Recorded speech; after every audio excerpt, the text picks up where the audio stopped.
रोज संध्याकाळी आणि रात्री माझं बाळ रडतंय आणि आम्हाला रात्रीची झोप पण मिळेना झाली आहे. त्याला नक्की काय त्रास होतोय?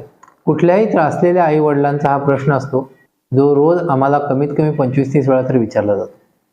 नमस्कार, मी डॉक्टर अमित तगारे. मी नवजात शिशुतज्ञ आहे.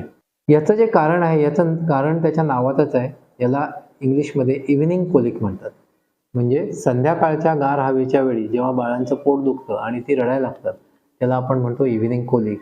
जे साधारणतः संध्याकाळी 7-8 पासून ते रात्री 1-2 पर्यंत मुलांना त्रास देतं. आणि याचं एकमेव कारण असतं, ते म्हणजे ज्याला आपण सध्या म्हणतो गॅस होणे. रडल्यामुळे जास्त हवा पोटात जाते आणि ती हवा जर आपण व्यवस्थित दूध पाजल्यानंतर बाहेर काढली नाही, ज्याला आपण बर्पिंग म्हणतो किंवा ढेकर काढणे म्हणतो, ते जर व्यवस्थित झालं नाही तर ती हवा पोटात अडकून राहते आणि त्यामुळे बाळ खूप रडतं. त्यामुळे यासाठी प्रत्येक वेळी आपण दूध पाजून झालं की आपल्या बाळाला खांद्यावर घेऊन त्याची पाठ थोपटून त्याला ढेकर आली तरी चालेल, नाही आली तरी चालेल, 5 ते 10 मिनिटं जर आपण त्याला मदत केली तर गॅस बाहेर पडू शकतो.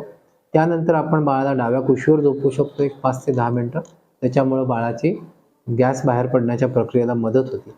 पहिले 4 ते 6 महिने होणारा हा त्रास जेव्हा बाळ उठून बसतं तेव्हा हळूहळू कमी होतो आणि त्यासाठी कोणत्याही प्रकारे आपण आपला धीर न सोडता शांतपणे आपल्या बाळाला मदत करणे हा सर्वोत्तम उपाय आहे.